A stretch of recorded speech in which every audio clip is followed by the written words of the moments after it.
Hi, it's Paul Wells. If you miss hearing me on this podcast, I've got some good news for you.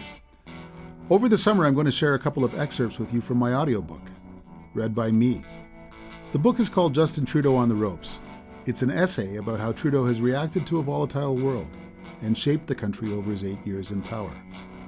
You can download the entire thing wherever you get audiobooks. Enjoy this excerpt.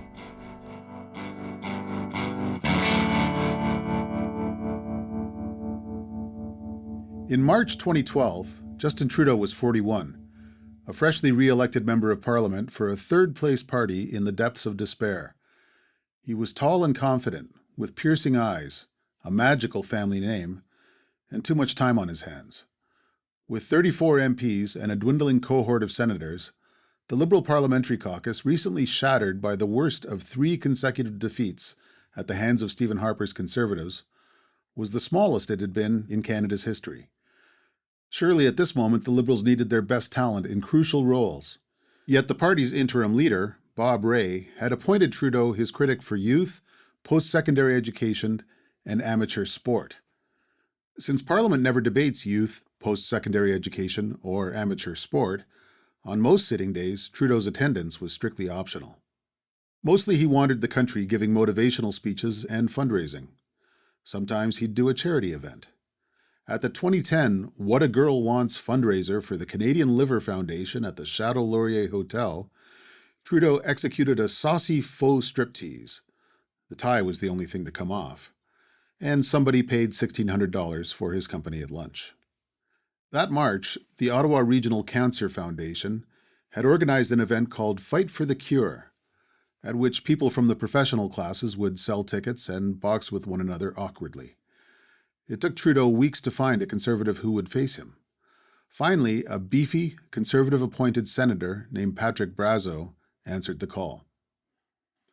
The two men climbed into a makeshift ring in a packed ballroom at the East End Hampton Inn on March 31st.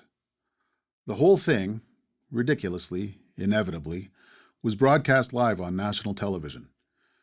Brazeau's arms were bigger than Trudeau's legs, and in the days before the match, Brazeau's Conservative caucus colleagues had passed their time on Twitter, gleefully celebrating his victory ahead of time.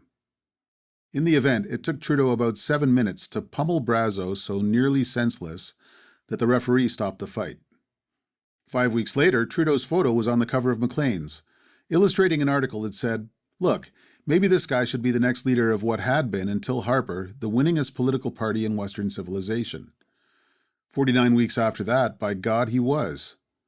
And the next time Canadians got a chance to vote on the matter, the Liberals, with Trudeau as leader, snapped a 3-election losing streak and returned to power, where they remain, after a fashion, to this day.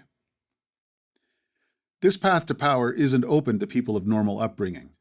If next week Jonathan Wilkinson, the bookish and detail-oriented Minister of Natural Resources in Justin Trudeau's cabinet, decides he wants to take the next step in his political ascent, a charity boxing match will not help him. It will do Anita Anand no good to enter a pie-eating contest, or for Chrystia Freeland to appear on So You Think You Can Dance. Although now that I mention it, I find myself wondering whether she's considered the possibility. This is because, unlike all his predecessors and any potential successor, Trudeau has trafficked all his life in the currency of attention. Go ahead and look at him. People have been staring at him all his life. And whatever you think while you look, whether your reaction is awe or disappointment or the purest contempt, all I can tell you is you're not the first. Somebody else had the same reaction long before you came along. Somebody else will have it after you leave. Attention is the medium through which he moves. It is his luminiferous ether. He told an interviewer in 2002 that he was like someone who was raised by wolves, or the person that cultivated an extremely large pumpkin. But even that didn't quite capture the strangeness of his situation, because at least the person with the pumpkin grew a pumpkin, whereas all Trudeau did was pop out of the womb. On Christmas Day, 1971, the first child of a radiant Vancouver hippie, newly married to a weirdly compelling prime minister whose political honeymoon was not yet over. Which means he's not even like other political sons. There were no headlines on the day Paul Martin Jr. was born to Mr. and Mrs. Paul Martin Sr., or Preston Manning to Ernest and Muriel. So, beating up a senator wasn't an attention-getting exercise for Justin Trudeau. It was an attention-using exercise. Brazeau's face wasn't Trudeau's medium of expression. You were. Your expectations were. They still are. Everybody's convinced that this black belt in karate with massive arms is going to clean up the pretty boy, Trudeau told a reporter before the fight, because he grew up in the mean streets of Maniwaki, and I grew up with a silver spoon in my mouth, you know? That's what everyone says, right? So as it stands, I can't lose. Even if I do actually lose, I know I will have gone in and people said, well, there wasn't a chance anyway. I begin with that stupid boxing match because apparently the damn thing is still with us even today, when the stakes for Justin Trudeau and for Canada are incomparably higher than a charity spectacle. I'm told that Trudeau keeps the boxing match in his head as a reference, a model. Every time he's in trouble, he thinks, I've been in trouble before, and they were wrong to count me out. Of course, Trudeau's not a fool. It is as obvious to him as to you that the business of government is more important and complex than the theater of stunts. But he likes the fight as a metaphor. He was on the ropes. Everyone was watching. Some made an early start of gloating. He won anyway. This is enough like what happened later, in the 2015 and 2019 and 2021 elections, that he mentions it sometimes to friends. Now he's on the ropes again. The new Conservative opposition leader, Pierre Poilievre, has all but caved in Trudeau's rib cage in the opening round. To Trudeau, it all feels familiar and more reassuring than you probably expect. He's been here before, in the space between what's happening and what you expect. He knows everyone is watching. When were they not?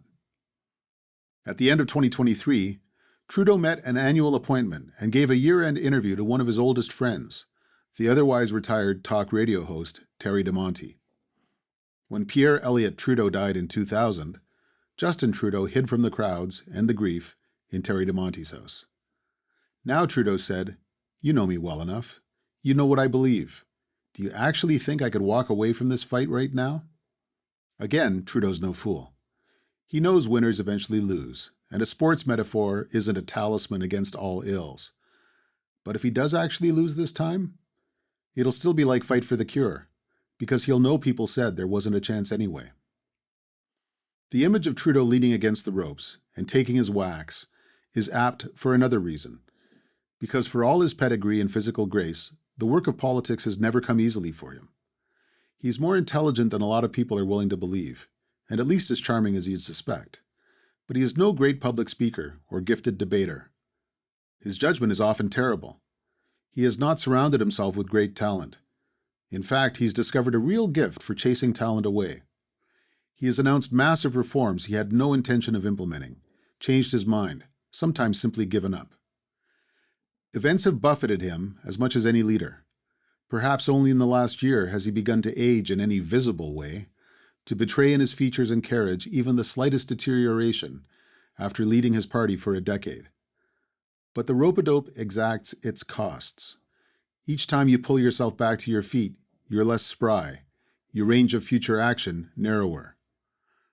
The Liberals swept to power in 2015 after years in the wilderness, only to discover that the very manner of their ascent made them a different government from the one they had imagined, more cautious and scripted.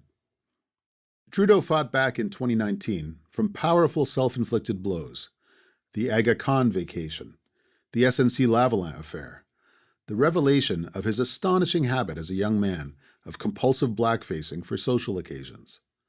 But to hang on, he had to sharply adjust his approach to campaign tactics.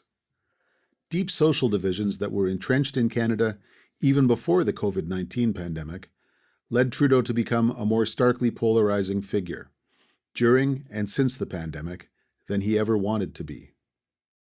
Hard times wear leaders out. It would have been instructive to watch anyone else, a luckier Stephen Harper, say, or some imagined, more conventional liberal, navigate the rise of Donald Trump, Brexit, a hardening of global attitudes toward China, a coarsening of discourse on social media, a deadly pandemic, a continent-wide storm of wildfires, inflation, 2 wars. I doubt there was any elegant way to do it. Jason Kenney's career didn't survive the times. nor Liberal governments in the two largest provinces. Assessing Trudeau requires keeping an eye on the treacherous ground he's walked. Now he faces his most punishing test, against an unsentimental bruiser named Pierre Poilievre in a moment of multiple global crises. He's come back from tough situations before, but none this tough. I offer no prediction of the outcome, but I can't look away.